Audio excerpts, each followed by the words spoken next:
Who raised him from the dead? Himself? No, the Father did. But So ang tanong ng kausap niya ay kung sino ba ang bumuhay sa ating Panginoong Hesukristo, kung ang kanyang sarili nga ba o ang Ama o ang banal na Espiritu.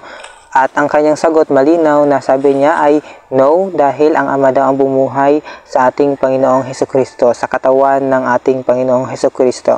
Ngunit ano nga ba ang sinasabi ng Biblia patungkol dito?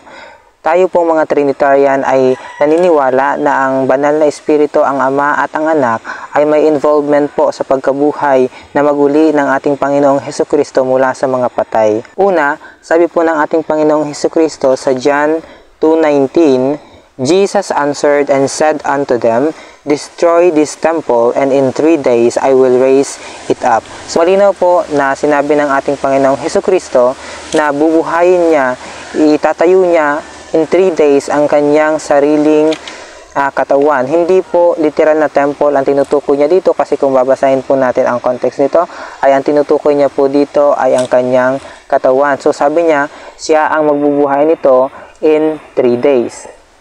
Kasi kung sasabihin po natin na wala siyang involvement sa kanyang pagkabuhay muli at wala siyang contribution pa sa kanyang pagkabuhay muli, ay lalabas na sinungaling ang ating Panginoong Hesukristo, dahil sinabi niya na I will raise it up in 3 days. Yun po yung malinaw na sinabi niya. And number 2, God the Father raised Jesus from the dead.